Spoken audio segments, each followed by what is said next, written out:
लोकांचा विश्वास उडत चालला तुझ्यावरून, त्या टायमाला काय उपयोग नसतो असं. मित्रांनो, हे घाट कोपर आहे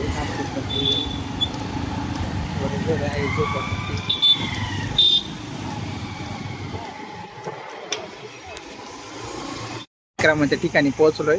ही मराठी शाळा म्हणजे मुंबईची. आतमध्ये जाऊ. कुठून इकडनं जायचं का? आता बरं वाटलं. त्यानंतर त्या ठिकाणी संस्कृती अभ्यासक अतिशय मोलाचं काम त्यांनी केलेलं आहे आपल्या समाजासाठी. त्यांना विनंती करतो की या ठिकाणी आपण मार्गदर्शन करावं. आणि आज आम्हाला आमचा इतिहास समजतोय. इतिहासातून आम्हाला आमची प्रेरणा घेण्यासाठी खूप महत्वाची गोष्ट आहे. आमची एक मानसिकता असते,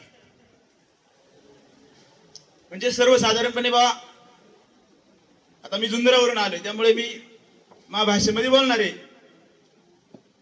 ते आपल्या डोक्यामध्ये असा राहत आहे ते आपण काय बा आदिवासी लोक, आम्ही त्या बाकीची ती लोकांना भारी लय स्टँडर्ड आणले, ती भारी भारी बोलत आहेत, मराठी बघा चांगला बोलत आहेत, हे असे झाले ते तसे झाले. हे का? हे गर्भातच मारलं जातं. आमची आदिवासी संस्कृती तशी नाही. आमच्या आदिवासी संस्कृतीमध्ये मुलगा जन्माला आला तरी तेवढाच आनंद आणि मुलगी जन्माला आली तरी तेवढाच आनंद. म्हणून आमची जुनी लोक म्हणायची बा, पहिली बेटी नानाची बेटी.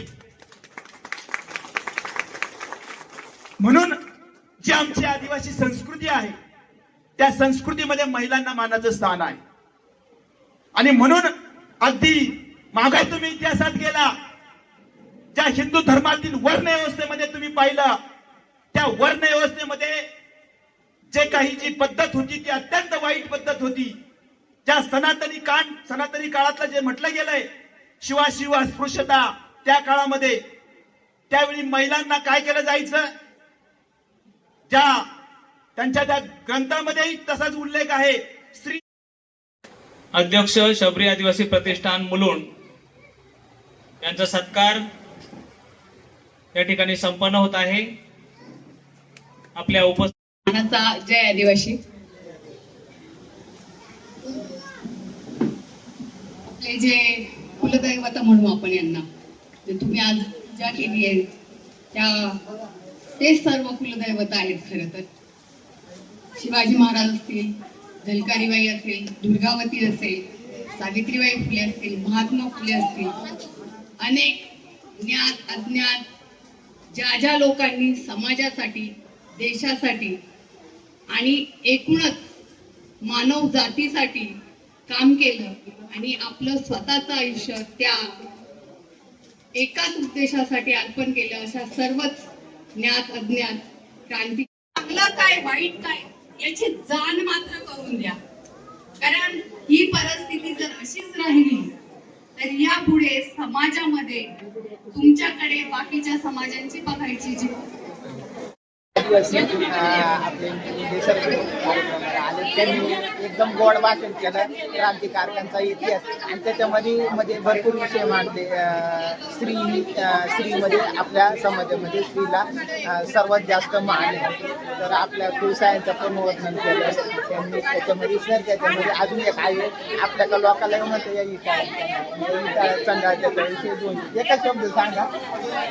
संस्कृतीमध्ये कमी असल्यामुळे मुलाचा जन्म झाल्यानंतर विटाळ वगैरे ही संकल्पना आहे ती आदिवासी संस्कृतीमध्ये वेगळी आहे. त्या बाळाला आणि मुलाला व्हायरस पासून त्यांचं रक्षण व्हावं म्हणून ती संकल्पना, परंतु नंतर ती विटाळाच्या स्वरूपात त्यांनी चुकीच्या पद्धतीने बांधली आहे. म्हणून विटाळ वगैरे काही नसतं. धन्यवाद सर.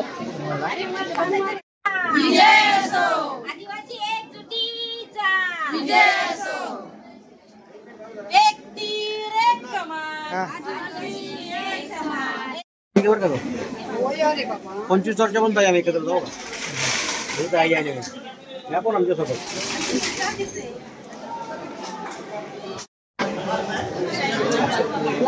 चला चला फोटो काढून घेऊ ना.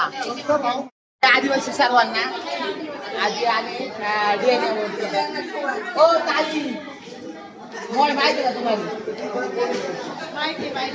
मोळ किती प्रकार आदिवासी माहिती आहेत ना? किती किती प्रकार आहेत? हा हा त्याच्यातला एकदम खतरनाक कोणता राहतो? चालू काय होते? आहे का? ठीक आहे ना. हे बघा, म्हणजे आम्ही आदिवासी कार्यक्रमांसाठी आलो होतो. कार्यक्रमाला तुम्ही व्हिडिओ मध्ये राहणार. चालेल. ओके चालेल. त्या आदिवासी झाडांचे नाव म्हणजे आता जल जंगल तुम्ही म्हणजे त्याचं संवर्धन करतात, तर तुम्हाला जंगलातलं असं कोणतं झाड आहे, झाडाचं नाव सांगा आणि त्याचं औषधी गुणधर्म सांगा. म्हणजे कडुलिंबाचं आहे का नाही? कडुलिंब. कडुलिंब अजून दुसरा सांगा ना, जंगलातला सांगा ना. जंगलातच हा, जंगलामध्ये असं. तुम्ही कुठले आहात? आम्ही साते खेतेवाडी. सात खेते वाटे. मग तुम्ही सांगा ना, सांगा ना औषधी गुण. हा औषधी काय? औषधी गुण तिकडे चित्रुक असतं. हा चित्रुक. कशावर गुणधर्म असतं त्याचं? म्हणजे आता काहीतरी झालं, हे लागला फोड आली तर त्याच्यावर लावतात. हा चित्रुक असं उडून असं आणि लावतात. हा हा हा. तुम्ही सांगा ना एखादा जुनं सांगा ना. पाला खाद येत असते अंगाला आपल्या. लिंबाचा निवडून निवडुंग कशासाठी लाग? निवडून त्याचं फळ असतं लाल. हा ते फळ कुठल्या रोगावर ते माहित नाही, पण ते फोडून खातात. मॅडम तुम्हाला हे एक आदिवासी एक झाडाचं नाव सांगते, साबर. साबर. साबर तर तुम्हाला माहिती आहे, साबरीचा उपयोग आपल्या इथं पाचवीसाठी पण केला जातो, पाटा पुसायला. आणि शिवाय आपल्या घरामध्ये जर कोणी एखादी व्यक्ती कुठेतरी पडली, हा दुखापत झाली, हा मुक्का मार लागला, तर त्याच्यावर आपण त्याच्यावर 2 भाग करून हळद मीठ टाकून ती थोडीशी आपल्या चुलीवरती गरम करायची आरावर आणि ती त्या भागावर लावायची. पूर्वीच्या वेळी बऱ्याच ठिकाणी असं पाय मोडायचं, त्या ठिकाणी पाय. हा दादा निरगुडी निरगुडीचा काय? निरगुडीचा पाला पण शेकते, म्हणजे गुडगा म्हणा हे म्हणा काही लागत. आता आपल्या आदिवासी संस्कृतीमध्ये बरेच झाड किंवा औषधी वनस्पत्या बरेच यांच्यावर गाणे आहेत. त्याच्यापैकी एखादं कडवं म्हटलं तरी चालेल ना? का एवढं असं कडवं पाल्याचं काय माहितीये का कसं महत्व? निरगुडीचा पाला आहे. आपला हात पाय दुखला हा किंवा आपला हात पाय मुरगाळला, हा आपण कुठे पडलं काय झालं आपला पाय मुरगाळला, हा तर निरगुडीचा पाला तोडायचा हा आणि लावायचं, माती गरम आहे ना करून आपली, हा, माती घ्यायची. हा माती आणि निरगुडीचा पाला हा असा टोपामध्ये शिजून घ्यायचा हा आणि तो गरम गरम पाला पायावर बांधायचा, आपल्या पायावर बांधायचा, हातावर बांधायचा, असा त्याचा लेप करायचा असतो. ओके चालेल चालेल. आता सांगा. माझं नाव सुरेखा लेंबे. हा मी पुण्याला असते. बरं, तुमचा आता जुन्या काळामध्ये जर गेलं तर तुमचं आवडता खेळ सांगा. जंगलामध्ये आपण खेळायचो तो कोणता एक सांगा. जंगलात खेळायचं हा सुरपारंब्या. आता तो खेळ नष्ट झाला. काचकावड्या मातीत खेळायचो आम्ही, काचकावड्या हा खेळायचो. अजून मॅडम तुम्ही. चल्लस खेळायचो. बरं एक मिनिट. एक मिनिट. हा पूर्वीच्या काळी आहे ना, सणांमध्ये स्त्रियांचं महत्व जास्त असायचं. कोणता सण आहे का त्याच्यामध्ये सर्वात जास्त स्त्रीचं हे असतं सकाळपासून संध्याकाळपर्यंत? शिमग्याला काय असतं सकाळपासून संध्याकाळपर्यंत? सकाळपासून स्वयंपाकाची गडबड असती, गाया वासरांचं आवरण असतं. नंतर निवद झाल्यानंतर ते ढोलकं वाजत वाजत प्रत्येकाच्या दारात निवद घेऊन जायचा, सगळ्यांना गोळा करायचं. मग सगळ्या गावाची वावरात जी मोठी होळी केलेली असते त्या होळीपाशी फेर धरायचा, पूजा करायची. संध्याताई आहेत त्या एक हॉस्पिटलमध्ये आहे ना, परिचारिका आहेत. त्यांना एक विचारायचंय, जुन्या काळामध्ये आयुष्य कसा होता आपला आदिवासींचा? मातीच्या घरामध्ये सारवलेलं घर असायचं आणि खिडक्या म्हणजे याच्या खिडक्या होत्या, कुडाच्या खिडक्या. त्याला त्या जाळ्या अशा लावलेल्या होत्या, म्हणजे अशा चौकोनी खिडक्या. आणि त्याला आहे ना बाबळीचे काटे असतात ना, त्याची अशी जाळी केलेली असायची बाबळीच्या काट्याची, किंवा ते याच शेंगाचा पाला. आणि नाही तर मग कोंबड्याचं झाड, म्हणजे ते लाल फुलं येतात त्याला कोंबड्याचं झाड म्हणतात, त्या पानाची अशी जाळी लावलेली असते. नाहीतर मग शेवग्याच्या त्याच्यातून ऑक्सिजन येण्यासाठी त्याला- तुम्हाला या कार्यक्रमाच्या अनुषंगाने एक विचारायचं आहे की इतर आदिवासी समाज बांधव आहेत, दवाखान्यात जाऊन आताचे जे औषधं मेडिसिन आहेत शरीरासाठी खूप घातक आहेत, तर तुमचा एक सांगण्याचा उद्देश का पूर्वी जे आपले वाडवडील जे संस्कृती करायचे किंवा गोठ्यामध्ये ठेवायचे कॉट ठेवून ते वापरायचं असं तुम्ही सांगा.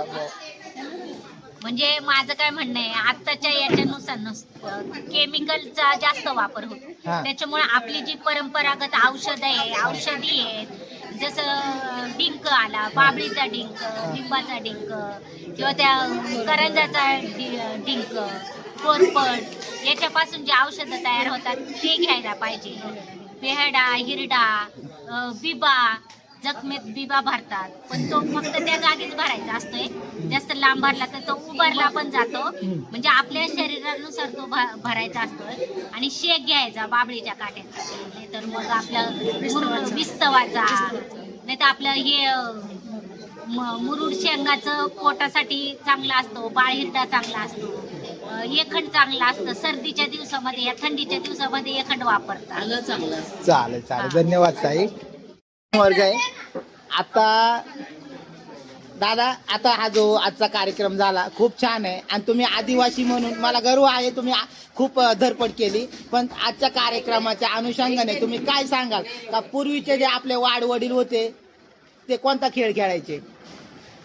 आता तो खेळ आहे ना असती संपल्यालाच जमाय, आणि तो जत्राच्या ठिकाणी खेळायचा तो खेळ. हा हे बघा, बाबांना विट्टी दांडू पण माहित आहे. हा अजून बाबा कुस्ती.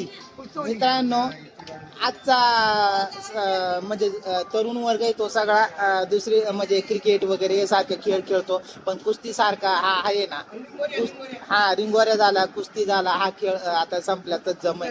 तर बाबा, तुम्हाला तरुण वर्गाला काय सांगावं असं वाटेल का कुस्ती बद्दल?